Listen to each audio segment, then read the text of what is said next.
Hey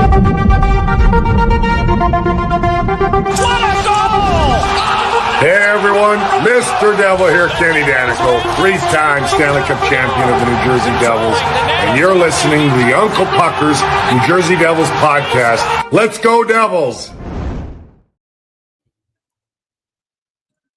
What is up, everybody? How you guys doing today? Doing good. How are you? We're doing good. I mean, I'm okay. Same old, same old.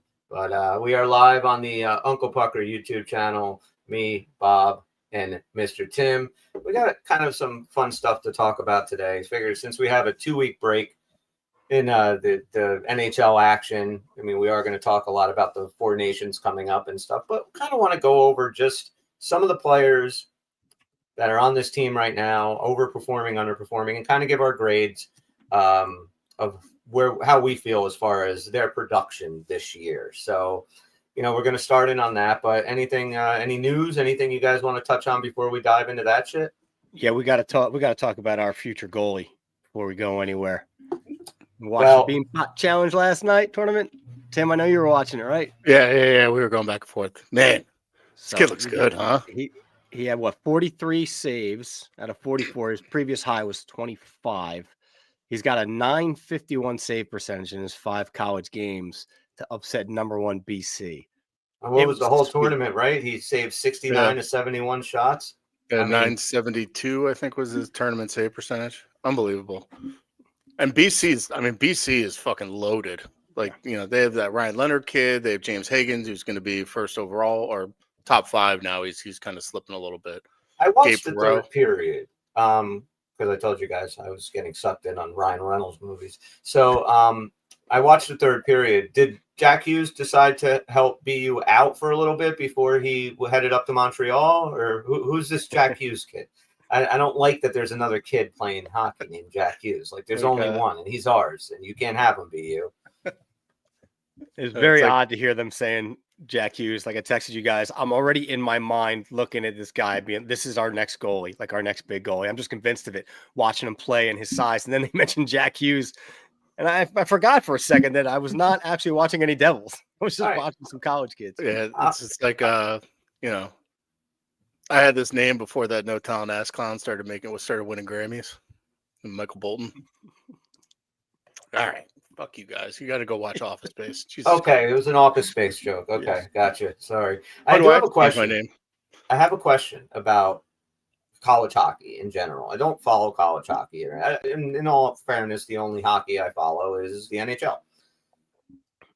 So Yegorov is in BU now. Does he have, can he opt to go play in Utica at any time? Does he have to? Is he committed for a certain amount of time in Boston? How does that work? Because I don't know. Yeah, I mean, he can leave whenever he wants.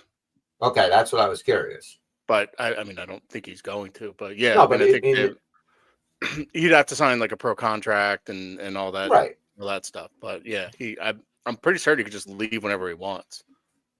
What were you going to say, Bob? I was going to say this is a Tim question. Okay. Oh. Yeah, I don't know. I don't know. I mean, I've been a huge BU fan forever since like February, Yes. 1st or so. So, as the college hockey expert here, right. Yes, I believe 11 days in here. His visa process was crazy. Like, there was an interview with him after the game where he went from Omaha, he went to the Bahamas to get his student visa. Don't know why he had to go to the Bahamas to do that. And then he went from the Bahamas to Boston. Pretty wild. I mean, if you're going to go to Boston, the best way, I guess, is via the Bahamas. I don't see why not. No, Yeah. absolutely. Cool story, Tim. So, okay. So what do you guys think? Like, when can we realistically see this kid in the Devils organization? Because he does look like the future, and it is exciting to see. But I'd say 2 years. 2 years, 3 years, 5 2 years of college. So this year and next year is what you would think he would play in college. I think so. And it depends on how he progresses. I mean, look, he's come out of the gates hot. You know, I can't expect him to continue to just play like this. He'll probably have a little bit of a dip. His class schedule was insane. And he has said that education is a huge priority for him. So he may stay there all 4 years. I don't know, but I do see this year, next year, and then probably going to Utica after next year. The other thing to consider is he is only 18 years old. Like Okay, we've got a pretty rare specimen on our hands here with a kid being that English? good and that young. Good. It's pretty good, yeah. I mean, he's been in Omaha for a couple of years. It's still, Russian accent. I'm a little concerned that he's taking a Homeland Security course at BU. So you thinking that maybe he's a agent? He's working. Yeah. You think Putin got him young and Got him young. learn everything you can about these Tom Fitzgerald characters? I don't know. I mean, if he wins us a cup, though, I'm kind of. Oh, we got Mike Rupp's in the chat. He's an economics major. Mike Rupp's in the chat? Awesome. We're going to do that again? Okay, never mind. All right, so how about we dive into some topics here? Because Sure.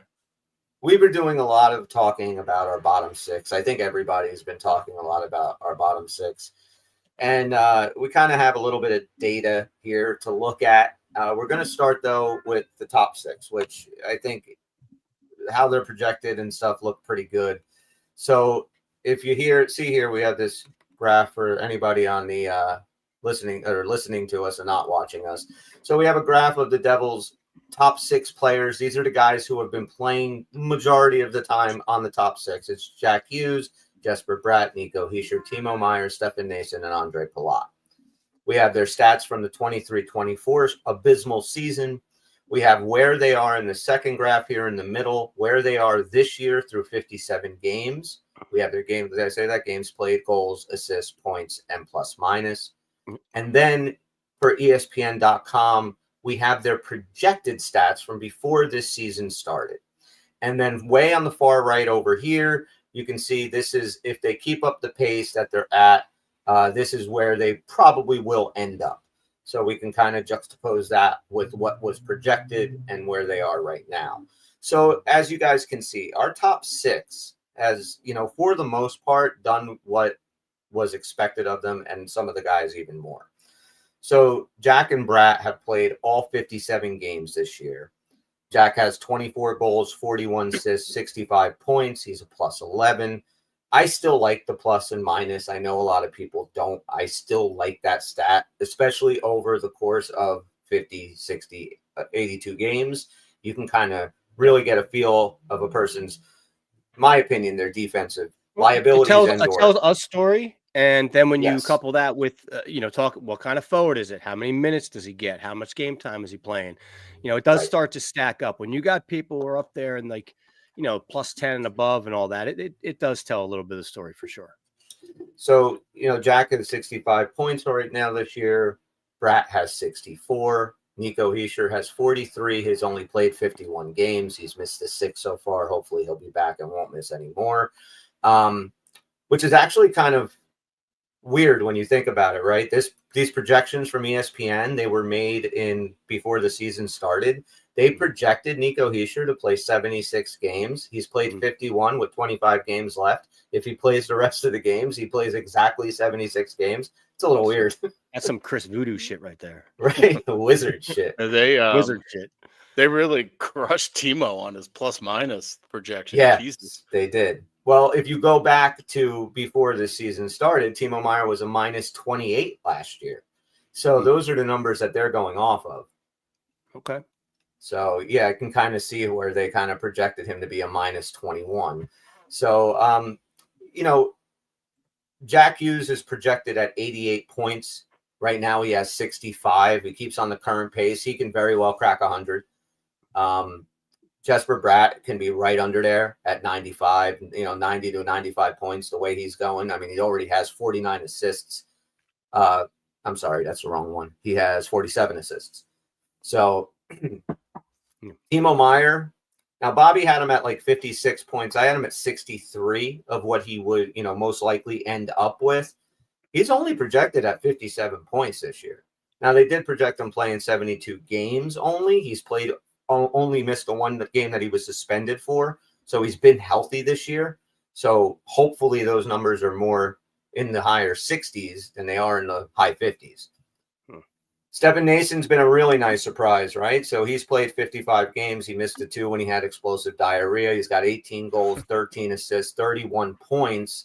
He was only projected to have 36 points this year with 13 goals and 23 assists. Right. He's on pace for a 46-point season, which is a heck of a lot better than what he was projected at. And I think he can even do more than that when Nico Hischier gets back.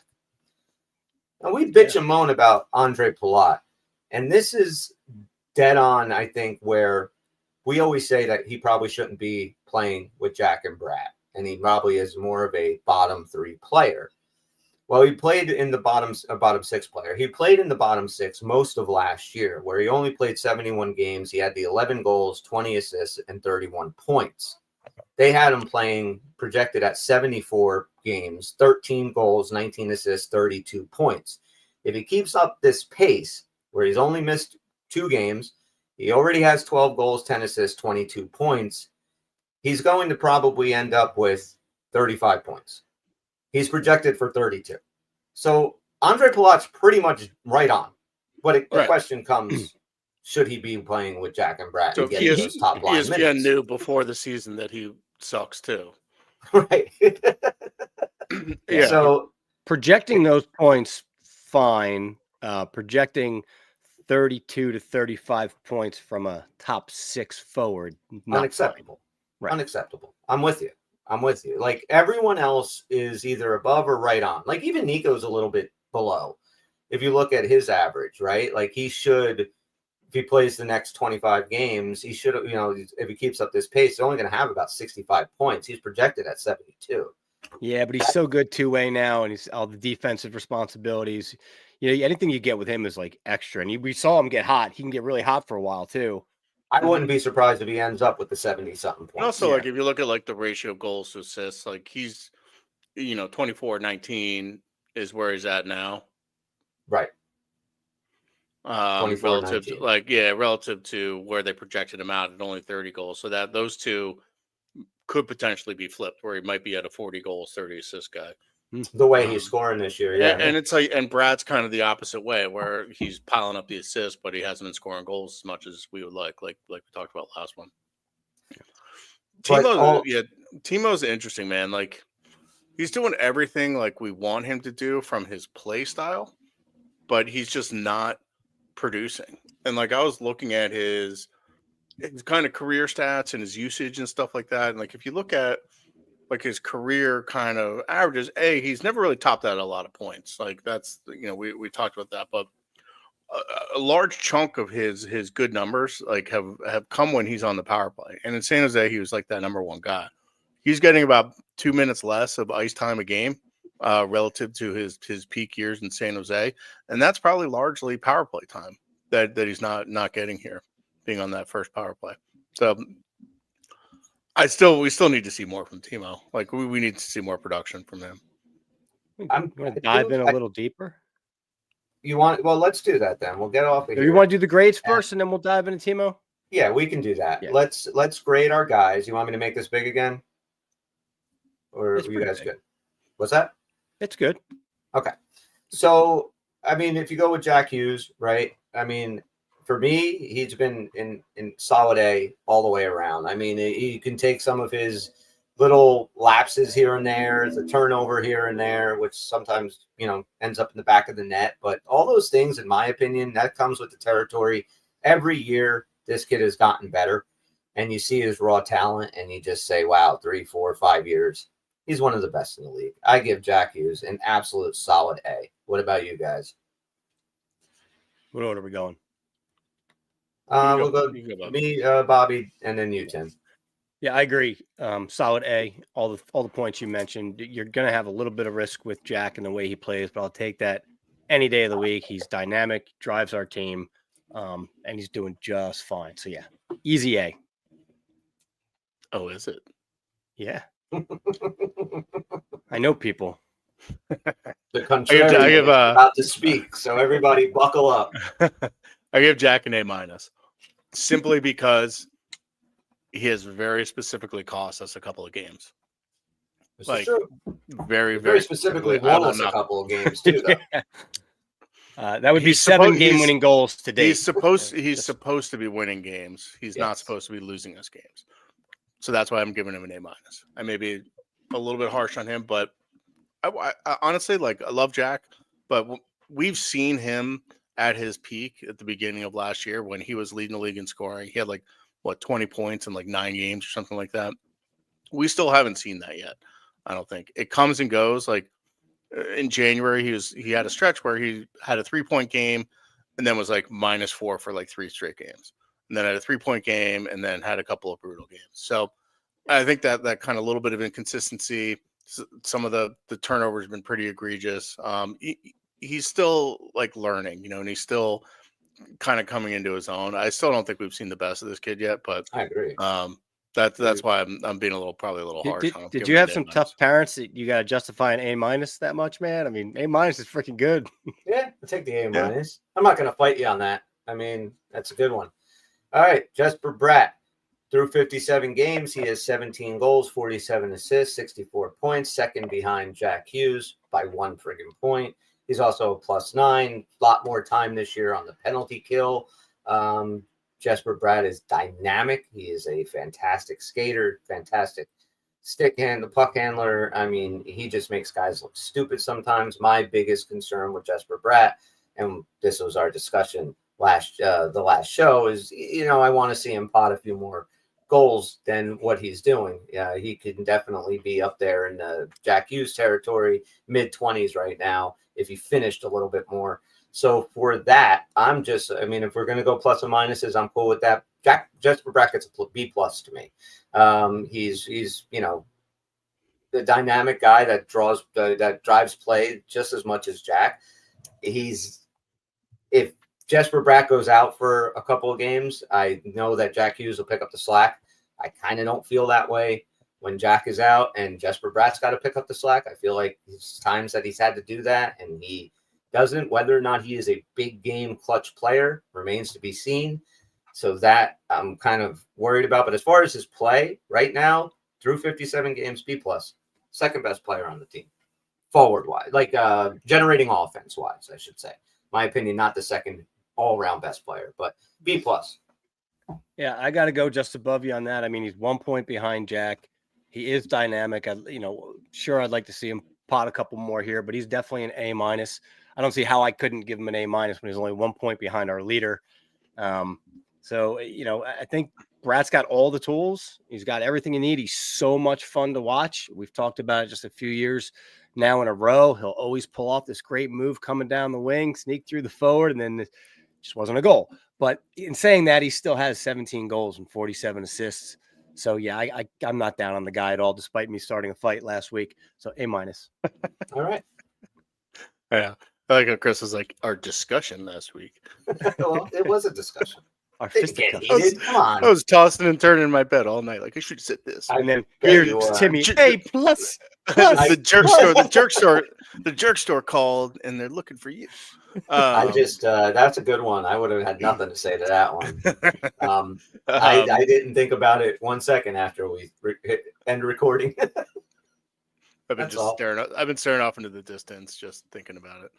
No, I'm kidding. God damn it.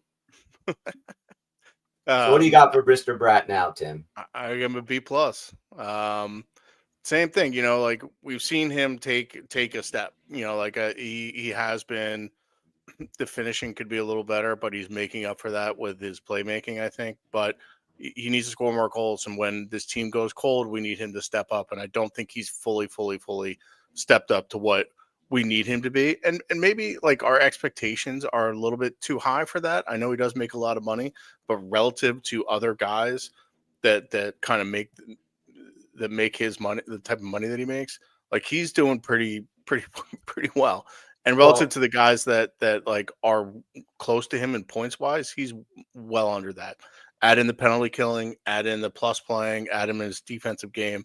But I still think there's a little bit of inconsistency in this game. Jesper Bratt, you talk about his contract, how good his contract. He can legitimately get 100 points this year.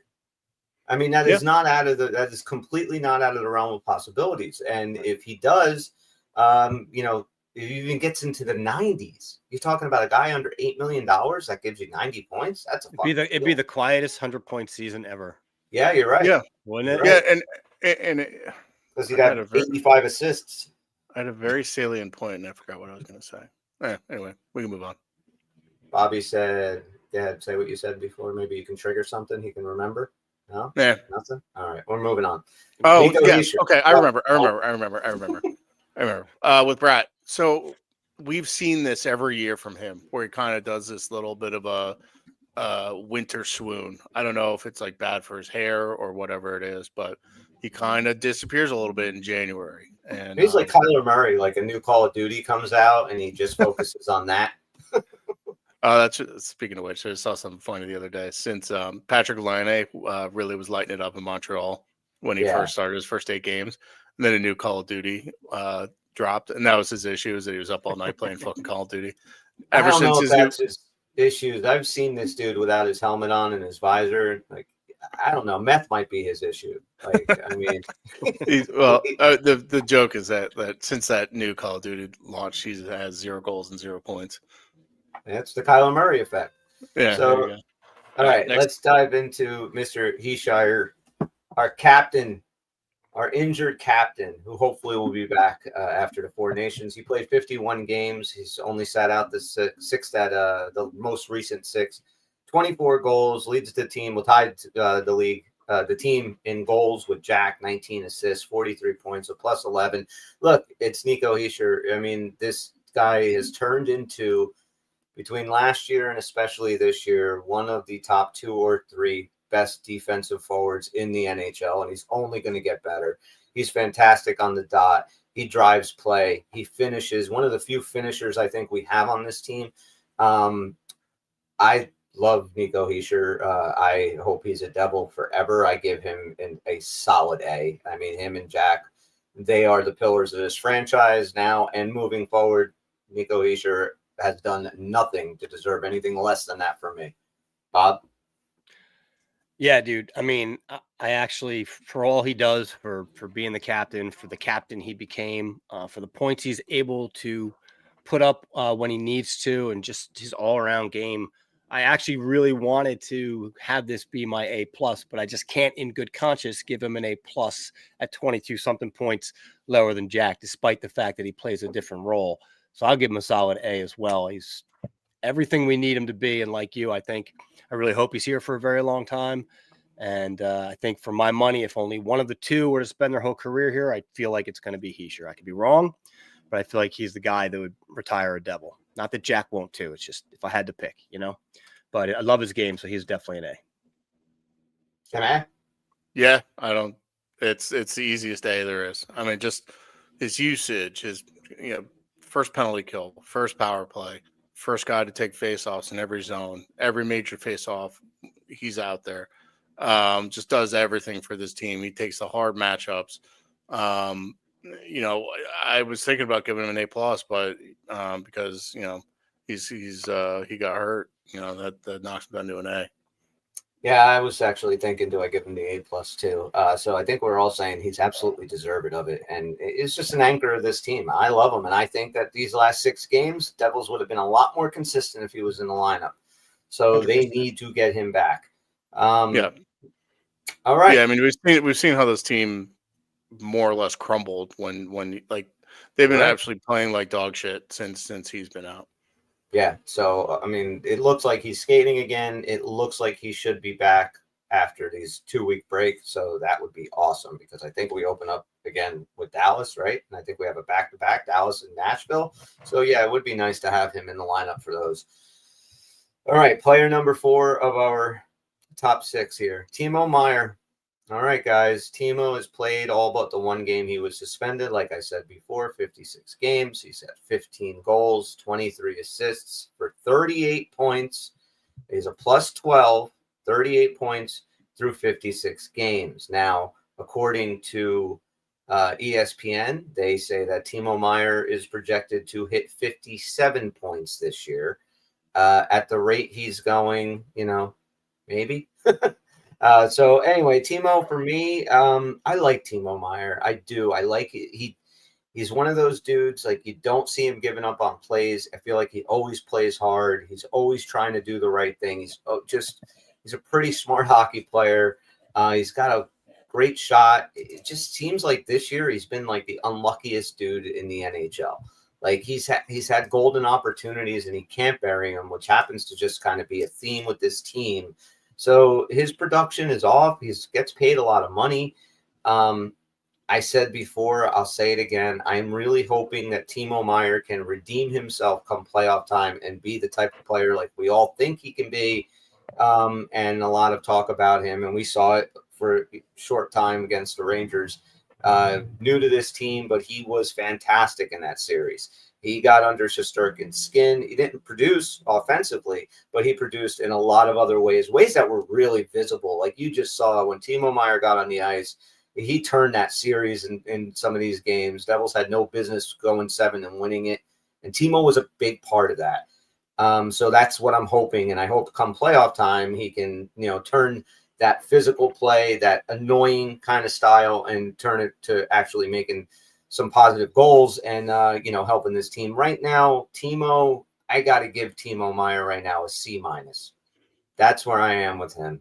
I really wish it could be higher, but I can't right now. He's just, we need more from you. Like, so far you have been, and I get what, Tim, you made excellent points before about that time that is taken away from him, and not just the time being on PP2 and not playing with the best guys for a minute and a half, a couple of times a night. And yeah, we've argued that he should be there, but look, coaches know more than we do. They tried him there. 3 coaches, they didn't like him there. We saw it with, Ruff and Keefe, and Ruff and Green, and now Keefe. So again, now he's down to the third line, and just Timo has never fit in my opinion, so far with this team, and he needs to. Something's got to change with that, because I think he's the player that he can be the player that we all want him to be. Right now, though, he's a C-. Bob? It's going to be a little surprising because I have a lot to say about Timo Meier, but this is my biggest swing so far. I'm the only one who's all in Change the my A's. mind, please. Listen, Timo Meier does have a kind of a raw deal in a way. I feel like he's a little bit mismanaged, because I've also pointed out a million times there's something about the fit in him on this Devils team that isn't seeming to work. My initial instinct was to probably give him something in the C+ range. But when I really look deep at what he's doing, the style that he brings, how unlucky he's been, his plus-minus to me tells a story for a guy in his role. +12, it's pretty positive.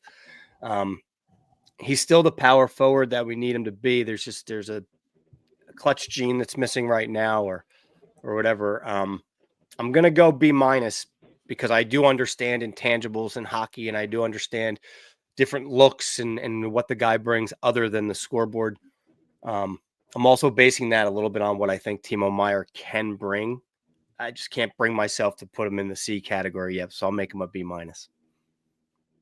Fair enough. All right.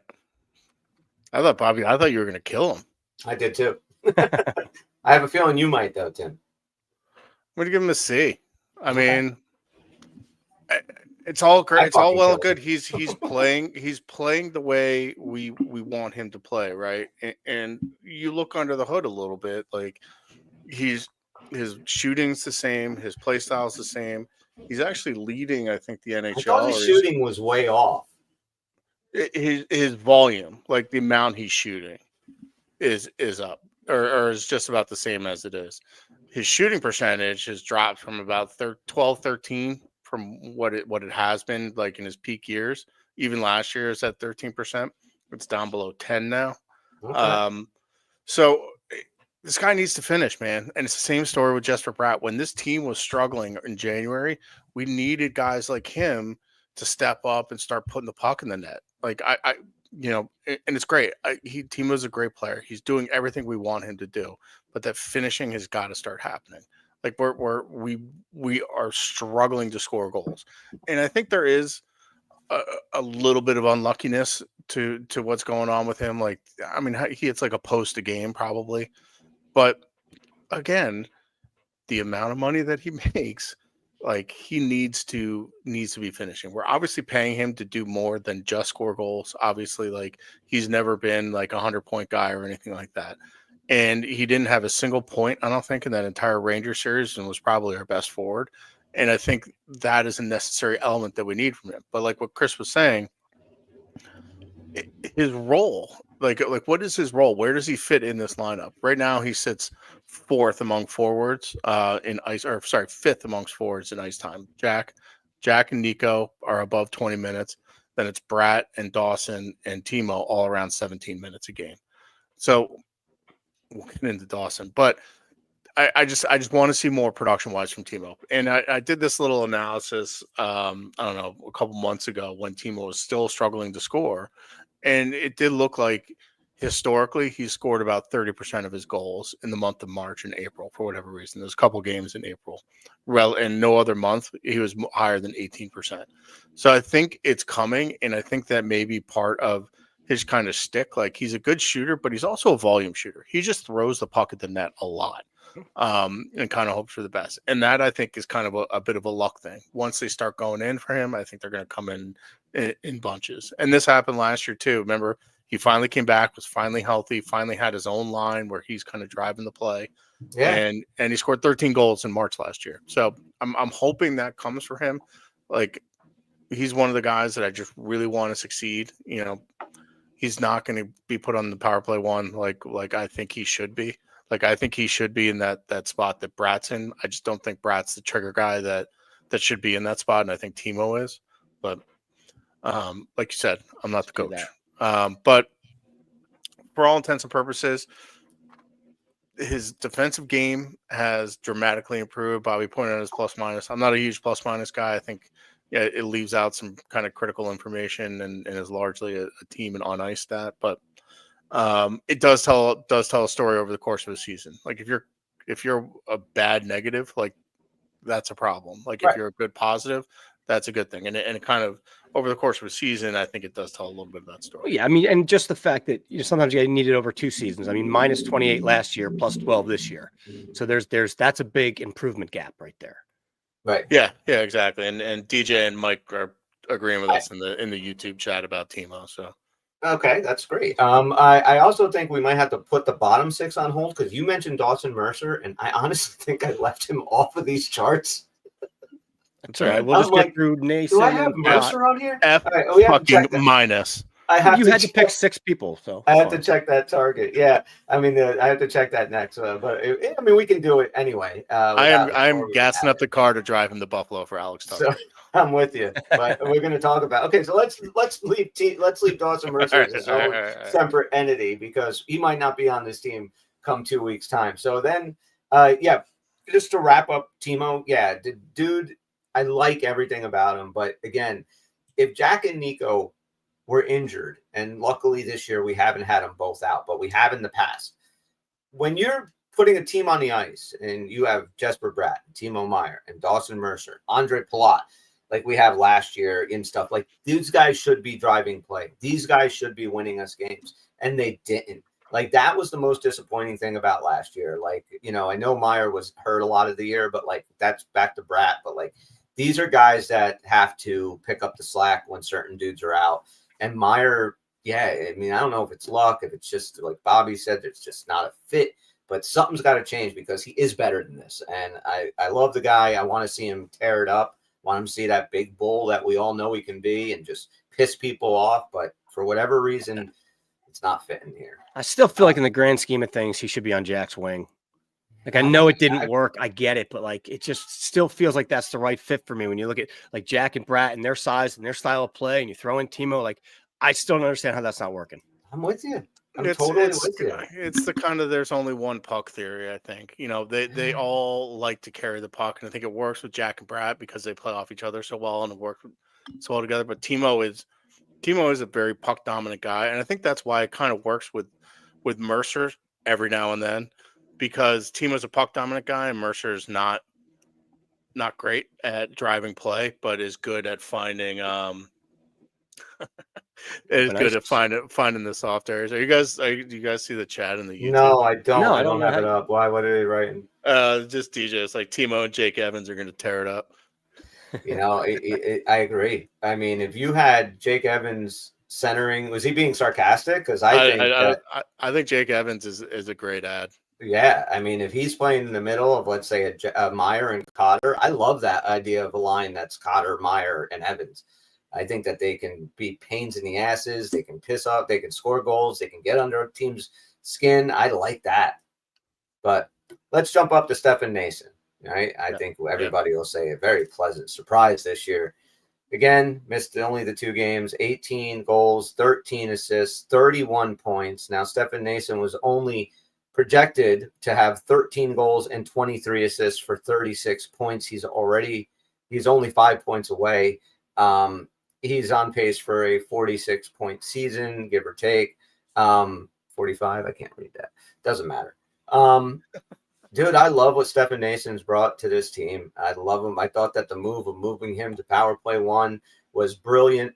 He's fit in there. He's great in front of the net. One of the best guys in the league when it comes to just parking there and having beautiful, soft hands when the puck gets to him.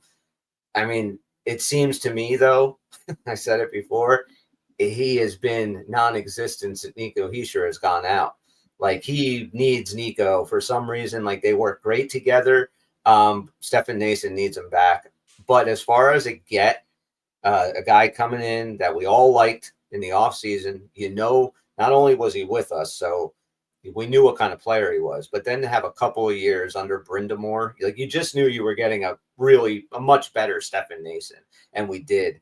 And man, for his play, for what he's done, and what he's done is every season before to what he is now, he's a solid A for me. I don't really have anything bad to say about Stefan Nason, other than the fact that the last 6 or 7 games he's been invisible. I'm okay with that.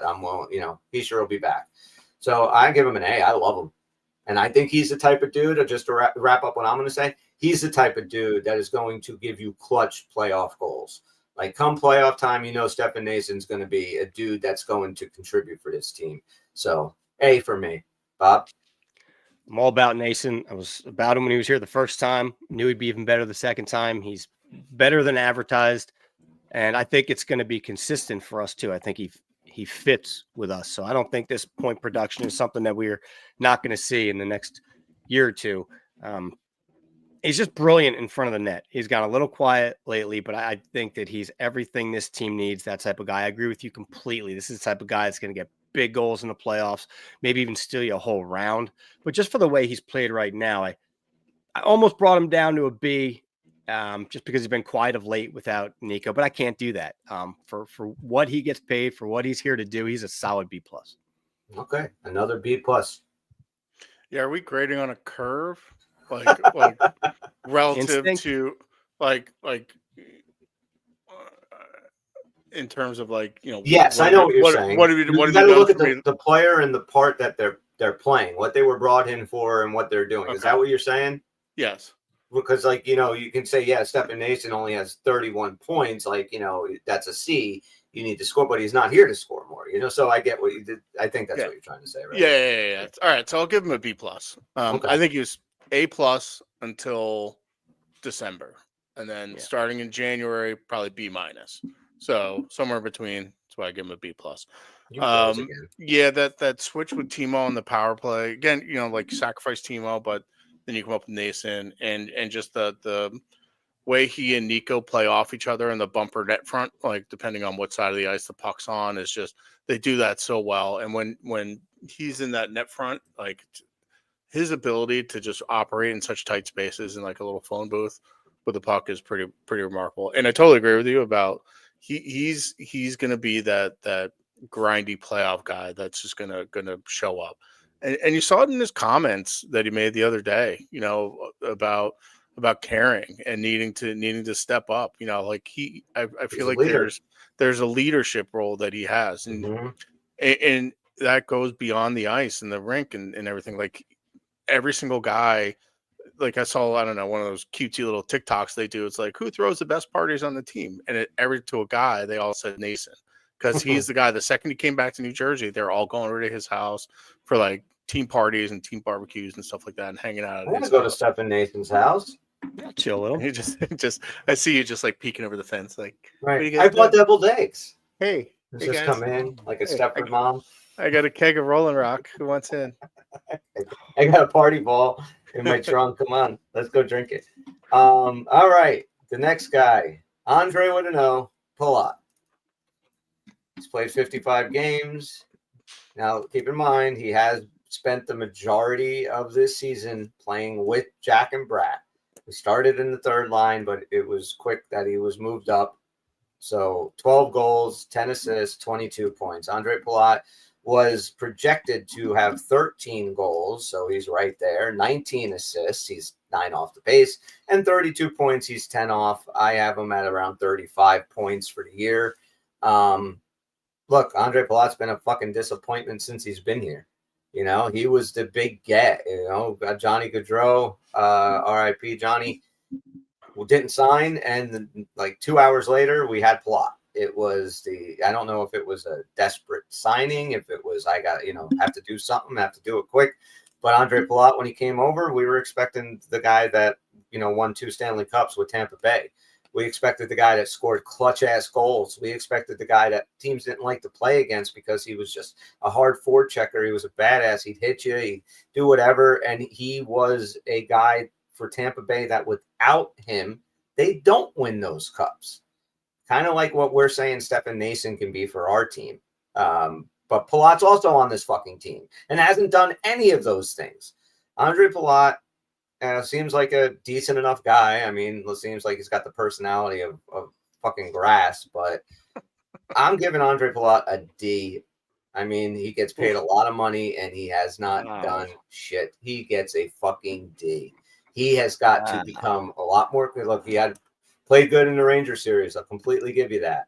But there are, he's got to do more. The position that he's in, guys in the NHL go their whole careers without ever playing with talents like them that say and crave that they, oh my God, if I can just play with, a guy like Jesper Bratt or a guy like Jack Hughes. He's playing with fucking both of them and he doesn't do shit. D. Wow. All right. Now, All right. as the official pucker from day one that said this contract's not going to age well. Boy, I'm not even that harsh. I went as long as I fucking could defending him, man. No, like we said, we're grading on a curve, right? Yeah.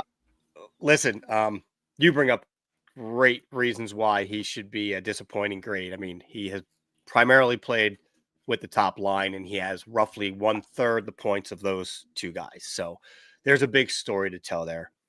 He still has kind of been an anchor on that line. I firmly believe he's out of his role. He should be our third line left wing. But overall, there's been a general disappointment with him. I'm going to give him a C-. Okay. All right. You're right there.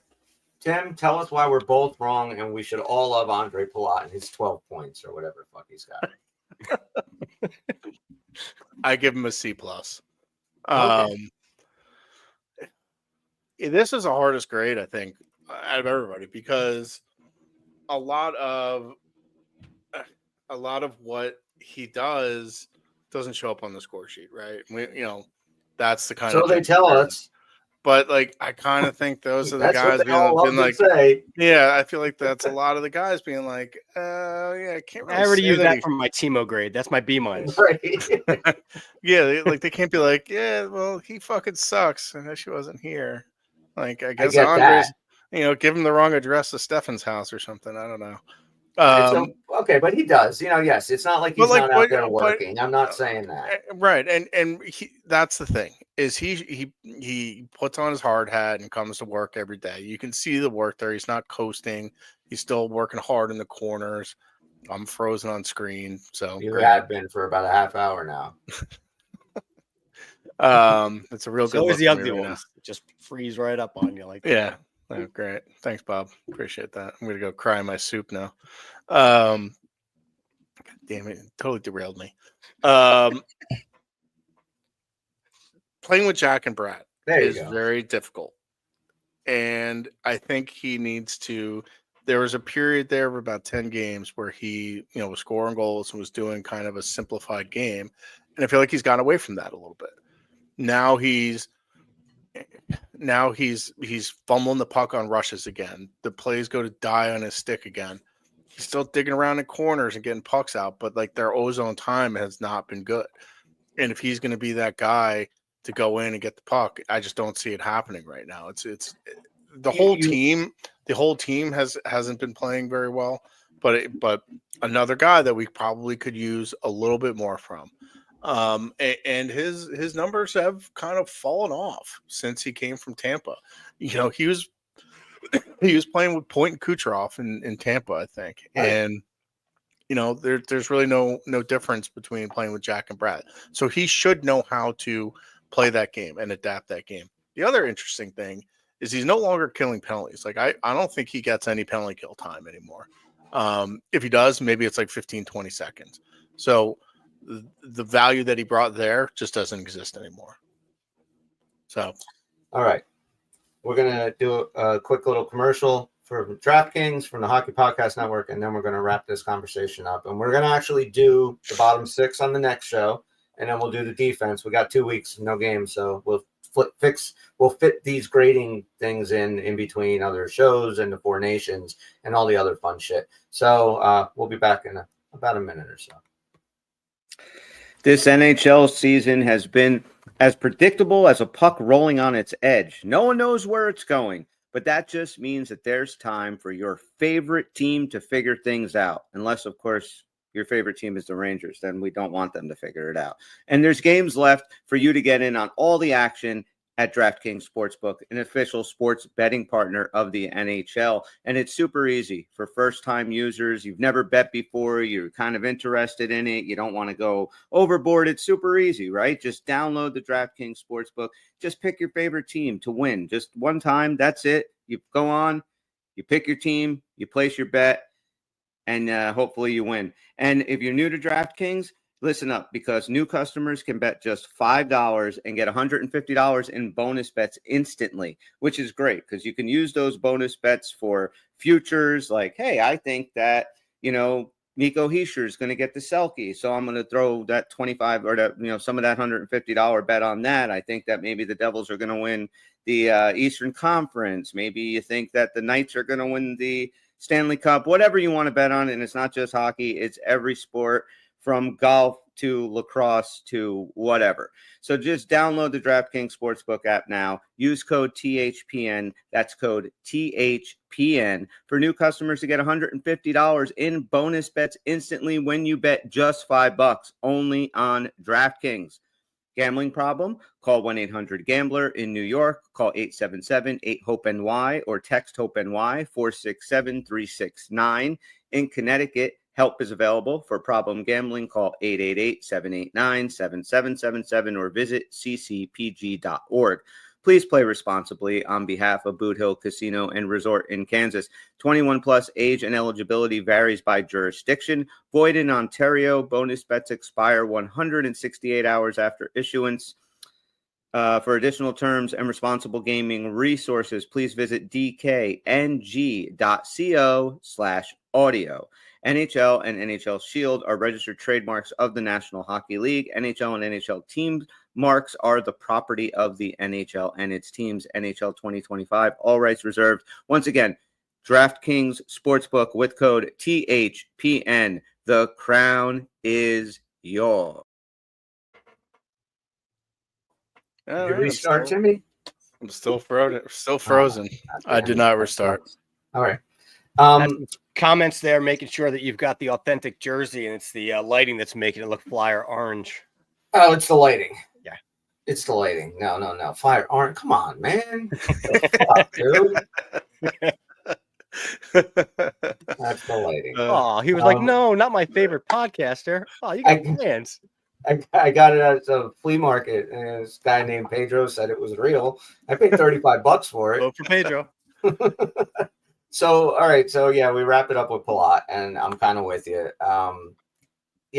Whatever, he just doesn't have it anymore. I mean, he fell off a cliff. So, I'm fine with him being relegated to the third line. I totally get what you're saying.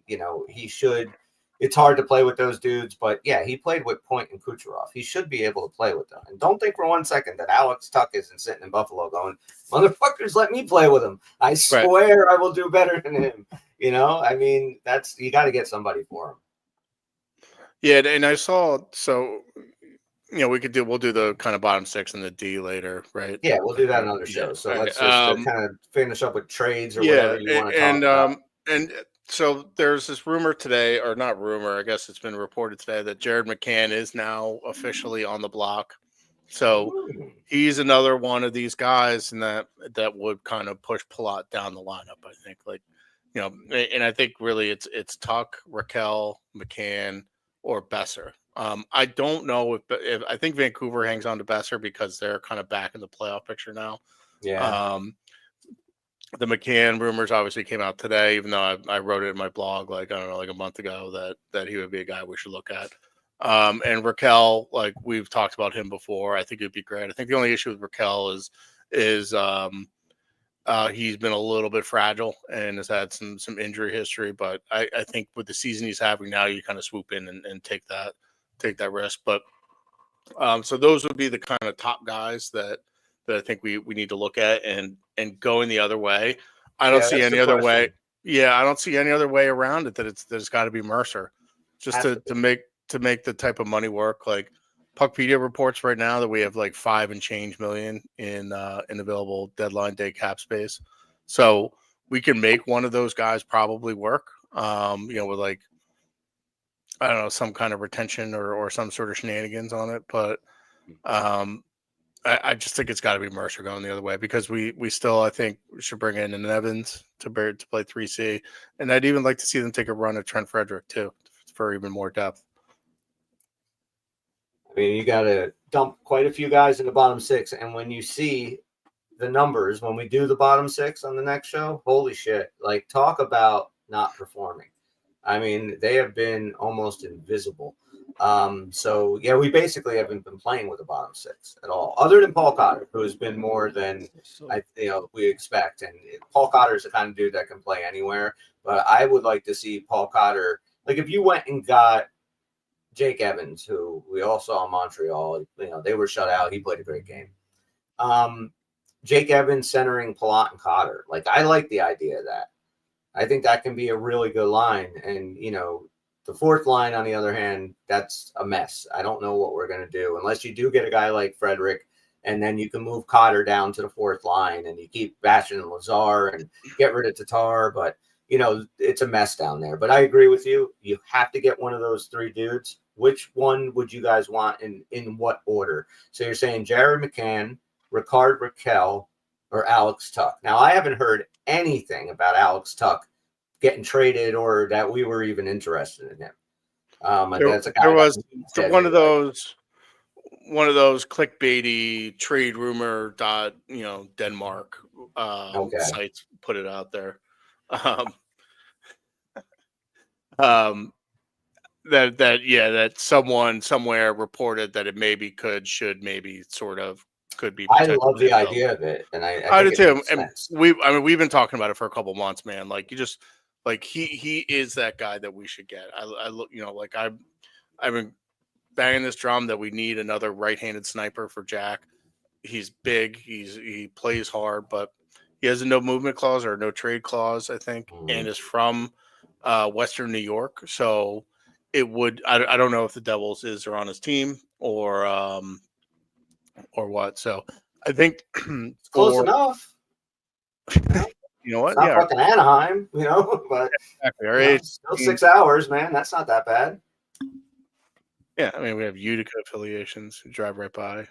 So who would you like in order? Tuck, McCann, Raquel, Besser. Besser last? I wasn't even putting Besser in the conversation because I agree with you. I don't think they move him either. Well, yeah, and I'm factoring that in too. Him in? All right. Yeah, I'm factoring him in, but also like I understand. Also put him last, because I don't think it's going to happen. But I think Okay, so if Besser was legitimately on the table, how would you rate him?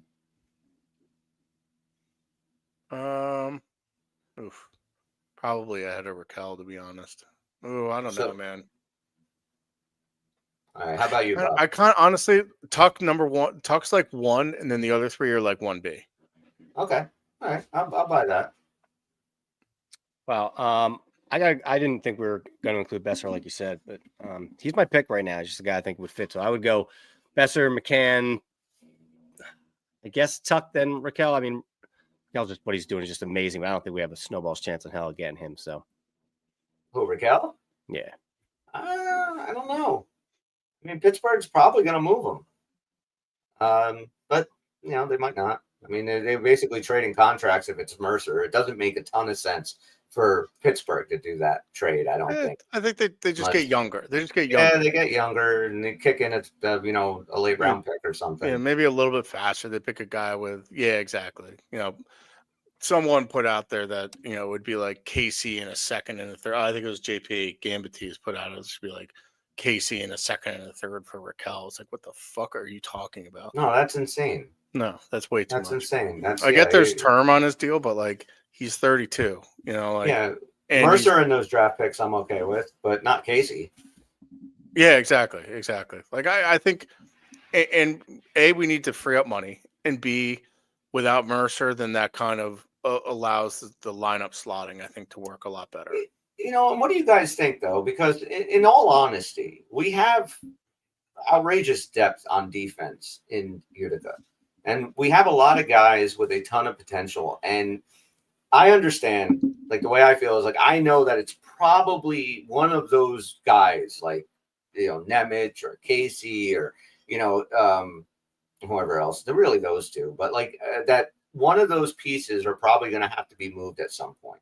Like, I'm not, maybe not have to, but it's likely that I think one of those pieces will go. What is the type of player, though, in my opinion, like, you want to go after a guy like I don't know what kind of term Alex Tuck has, but if he has term, like, I would consider a player like that for Alex Tuck or for Brock Besser with term. I just, I don't know. What do you guys think? Like, would you move a guy like that for one of these guys, or does it have to be a big, much bigger name than these guys to move a Nemec or a Casey? I mean, impact NHLer for sure. And like you said, with some term, for one of those two, because you're probably talking package anyway, so it's not going to be the only thing that goes over. I think it's got to be a fairly significant impact player. Now, I know you love Besser. Let's say Besser had 3 more years left on his contract after this year, and they wanted Seamus Casey. Do you do that deal? Yes. I do that deal. I do that deal. We've got depth. You got to go from a position of strength once in a while. And if you're truly going to go for Stanley Cups, you got to make moves like that. You got to have faith that your system will replenish, and that you can scout well and do all those things. But you got to get the right return too. And no one's looking to get fleeced. But I would definitely do that deal. Yeah, and I think Fitt's gonna re-sign. I think he's gonna re-sign Kovacevic, which is which I think is gonna further kind of roadblock those guys. And having 2 right-handed Ds, then like in the AHL. Could that be a reason why they brought Nemec up over anybody else? Are we shopping? Maybe, I don't know. And Kovacevic hasn't been all that great since he got separated from Siegenthaler. He has still been very good, though. He's been good, but he hasn't been perfect. I don't know, man. It's there's a lot of moving pieces there. And honestly, we still own the rights to Nemec and Casey. Like, they could want out, and we could tell them to go fuck themselves. Like, right, it's not. Do you think that they are shopping him at all? I think people are probably asking about them. Especially after his comments that he made. Like, I don't see why they wouldn't. I think Nemec. I don't think we know enough about what Nemec is going to be for them to start shopping him already. Right. Now, I think he earned it. I think he earned his spot from the way he's been playing recently, and he's their number 1 depth prospect. So figured, here you go, kid. Show us what you got. Hey, he played very well against Montreal. He played much better. He seemed much more comfortable. That was awesome to see because he was a mess against Vegas. And Vegas will do that to you. They just chewed this young guy up, and he was like, that's a rough welcome to back to the NHL kind of game. I want to meet the shrink to talk to him between those 2 games. Right. Now, especially like when you make those comments and, there are people that are like, hey, dude, you wanted this. You said you were ready. Like you said, and then look at you, you're shitting all over yourself. So it was nice to see him bounce back. We have to. I mean, we have to give to get. Like if we want one of these guys, and I think it's going to be a bit of a seller's market because of the way the Eastern Conference is shaping up with all those Atlantic teams that are still in it and might still be buyers. I think it's like Columbus is now going to be a buyer. Like they're going to add pieces. They have a shit ton of cap space. So I don't know. Like some of the prices that are coming out, like Evans for a second, like I don't know if that's worth it, but like I think you got to just pull the trigger on it. We have 3 seconds, so it's like this is what I'm nervous about, right? I'm nervous about like the whole shit or get off the pot thing. Like it's just Devils trade for Kyle Palmieri, like I don't like go for it. We have some assets, like don't just bargain basement this shit. Like, go get real help, to really make this team legit. Like if I had to pick in order of trades with the guys that we just mentioned before, I'd have Besser 1. And Besser's 1 only because of his playoffs last year. Like he was fucking clutch, man. He was coming up with, I just go back that first round against Nashville. Yeah, Vancouver doesn't get out of that round without him. He was fantastic. So Besser 1, Tuck 2, Raquel 3, McCann 4. That's what I would go with. All right, no, that's fair. And again, like this is even if Besser's available. And we talked about it last time. Like it's a good situation regardless of whether he resigns with us. I think if he stays with Vancouver, and plays us out till as a free agent, we should definitely go after him. Thanks, Mike Ruff. That's for you. But if we trade for him and he doesn't re-sign with us, then that gives us financial flexibility to then kind of add the piece that we want. Maybe then we can work out a trade for Alex Tuck. So you can turn that into a positive. I agree with you, dude. So yeah, it's that I think there's gonna be some action over these 4 nations. That's been kind of the word on the street that all the insiders are talking about. So I don't know. We're excited. I can see the comments. Oh, you haven't been watching that all the time. We've been ripping on you the whole time about your just shiny bald head. No, I'm wearing a hat. Oh my God, the fucking ad! My God, I would definitely go and piss if I had to stare at that fucking mug for 2.5 minutes. I was watching it, and I'm like, what the fuck, dude? You look like a crazy person. Nobody's gonna fucking. Yeah. It looked ridiculous. DraftKings like, oh God, not that guy. Yeah, like Ruff says down here about Nemec and Casey only moves if Anton Siliev has a very good development over this year. That's a guy that I'm so excited to see play. Yeah. I mean, when you're coming in and like really respectable dudes are, comparing you and calling you the next Zdeno Chara, that's exciting, man. Yeah. Yeah, and you think about what our decor plus now if Yegorov like pans out, which we think he is, like he's and Mike and I, we chat sometimes outside of this. I cheat on you guys with him. He's called him Vasilevsky if we cared. Man. I'm so hurt by you guys. You're so mean. You're so mean to me. You know what? Fucking Jerk Store called and they want you back. Hey, are you guys getting any snow? I don't mean to interrupt, but I'm just curious. Yeah, you guys getting any of this storm? I got a little dusting. I'm surprised. Well, actually, my internet's not working again. It's snowing now. It's getting weird to just talk to. It's like a cutout. It's like a Tim cutout. Yeah, I know. It's like you're not really there. It's like back in COVID where they used to put in the stands just a fucking picture of you. This is like the move I would pull during Zoom meetings. Like, oh, I froze. Just playing fucking Sega. I don't want to know what you're doing behind there. Guess I didn't know. I'm not wearing pants right now. So. I know. All right, is there anything else? You guys. What are you guys? Are you guys watching 4 Nations? Yes. Yeah. I'm definitely watching the 4 Nations. I'm really looking forward to it. I just do not want Jack or Brad to get hurt. If Holla goes down, it'll suck too. So I don't want anybody getting hurt. Honestly, Holla looked okay his last couple of games back. Like it's just you can see how much better he is than Dowling. I know. That's I really like the Dowling story, but come on, like we've had enough of this fucking guy. Like we need to upgrade over him. And Lazar, we could talk about him in the bottom 6 stuff, but like Lazar is an awful center. When you look at the bottom 6 and you get to Justin Dowling and you get to the projected, it's no projection of hell. No, they don't have. They're like who? He's not Yeah, even in exactly. their projections. Oh, that's like the Finnish defenseman. Because they're all getting hurt. Yeah. So they're calling out these guys that are just word salad last names or like letter salad last names. Just too many A's and U's and where they shouldn't belong. It's just fucking crazy. Finns and their stupid. What servers. you got a prediction for the Four Nations? Who's gonna win? All right.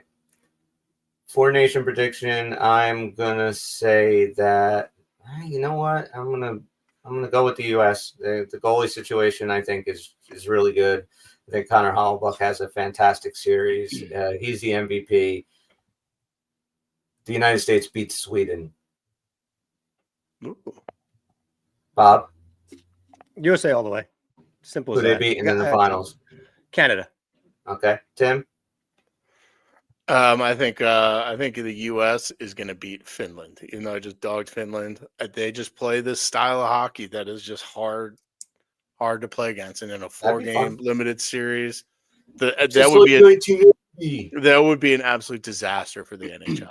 An absolute disaster. They are basically set this up so it would be U.S. Canada, but yeah, Finland just plays this style of hockey, man, and like they're all just kind of these like defensive hockey robots. And if you look at Finland's center depth, like their center depth is outrageous. Like you forget that Barkov is like their number one center. That's true. They have him. Bobby looks like he's falling asleep.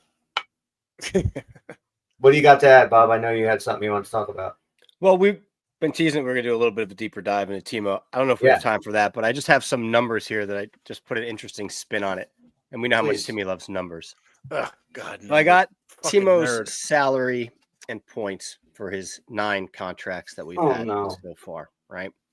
So starting in 16-17 through this year, his salary was $925,000, $925,000, $832,000, $4 million, $4 million, $6 million, and then $10 million, $12 million, and 11.1. I think because of his current contract at averaging 8.8, this is just how it literally breaks down for the years.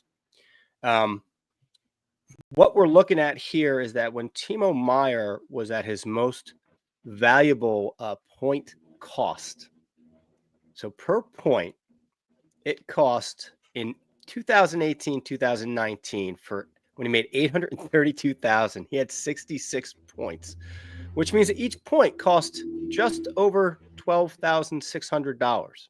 $12,600 per point. This is just fun. This isn't everything, right? Right. Then you go down to his worst statistical year, 23-24, where he's technically getting $12 million on the financial books at 52 points.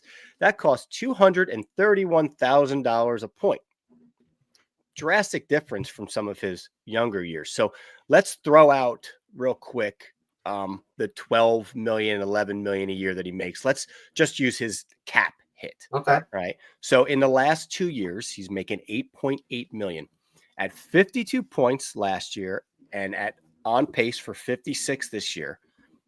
The cost per point is $169,000 and $157,000.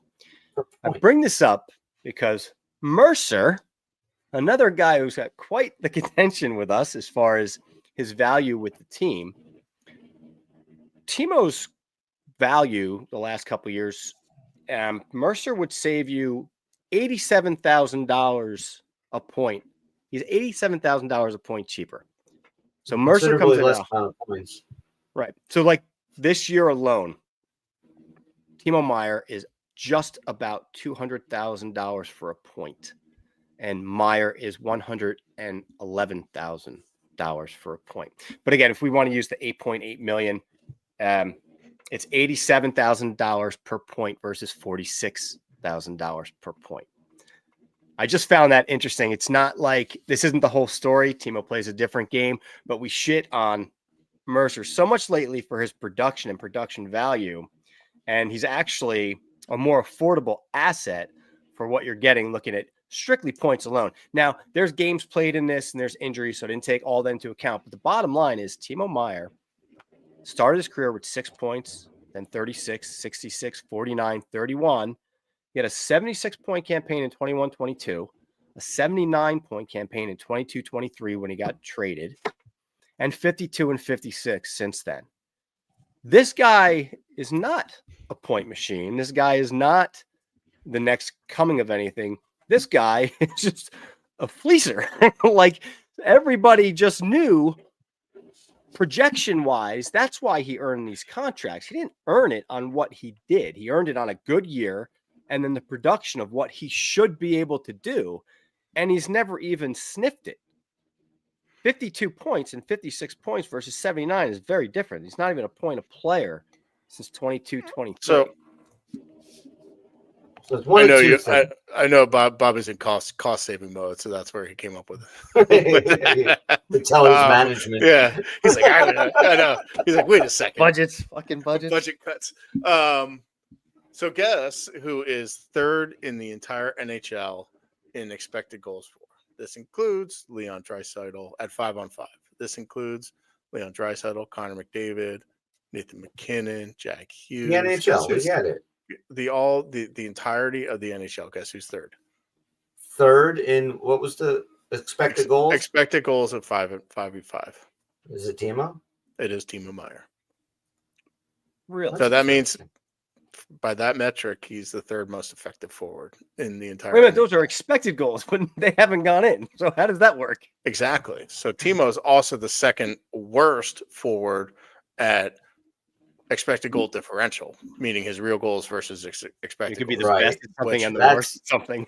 Yes, No, which basically means that he's fucking hitting the post all the time, and he's his volume underperforming shooting is going to now. come around. I And firmly so believe that means one of two things. That the Bobby's numbers mean one of two things about Timo Meier. And the first thing is either that he had one really good year and he's been kind of living off that. Now he did play really well for San Jose in the playoffs. He does have, he is again, I always refer to that, but you're talking regular season. So he's either just a guy to have one good year and that's not him and you're never going to see that again, or he's a guy that knows how to show up on contract years.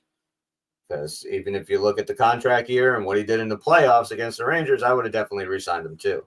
So which one is it? And then relative to Dawson Mercer. So I think Dawson Mercer's production is kind of fine. Like that's where it should be, especially for what he makes. Kind of my underlying point here was how much crap we gave him. My problem with Mercer though isn't production though. My problem with Mercer is his inability to clear the puck consistently. Weak ass play, man. His weakness along the boards. Weak ass play. Like the guy is light as a feather, bounces off people. Like he's very good on the penalty kill, and I wish he was that good at 5-on-5. But he's not a very good center, and he's not a very good wing. So it's kind of like, what does it just say you do around here? I agree. And all right, we're gonna wrap this thing up. Though. Yeah. Even the 6 listeners now dwindled to 3. Well, that was after your DraftKings read. They're all just got jump scared the fuck out of here. Yeah, and I'm just gonna have to wear a different jersey and redo this because that just now is gonna give me nightmares that somebody thought it was Flyer orange. But anyway, you have to get all new lighting in your house, right? Now, why do you know that's too fluorescent? I fucking told you. All right, guys. For you guys checking us out and listening on the YouTube channel, this was fun. Thank you so much for chilling with us. Want to start a nice little fun Devil community where we basically just, talk about the team we love and shit on the Rangers. I mean, that's really all that's hockey, right? So, read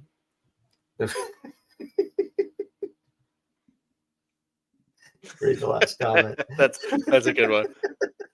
Actually, his stats on Saturday nights on the Lower East Side he probably shreds women down there. Yeah, I'm sure of it. Those stats are definitely better than his right now playing for the Devils. So we're gonna bounce now, guys. Again, thank you so much for checking us out and subscribe to the channel. And I don't know, tell a friend. Let us know if you want a sticker. You can find us at unclepuckers.com. Give us your address in the contact info, and we'll send that little beauty out to you free of charge because we're nice like that. We're the Uncle Puckers for Bob and Tim. I'm Chris. Thanks, guys. We'll see you later. See you when we see you. Bye, guys. You probably get no pussy on the Lower East Side, Belica.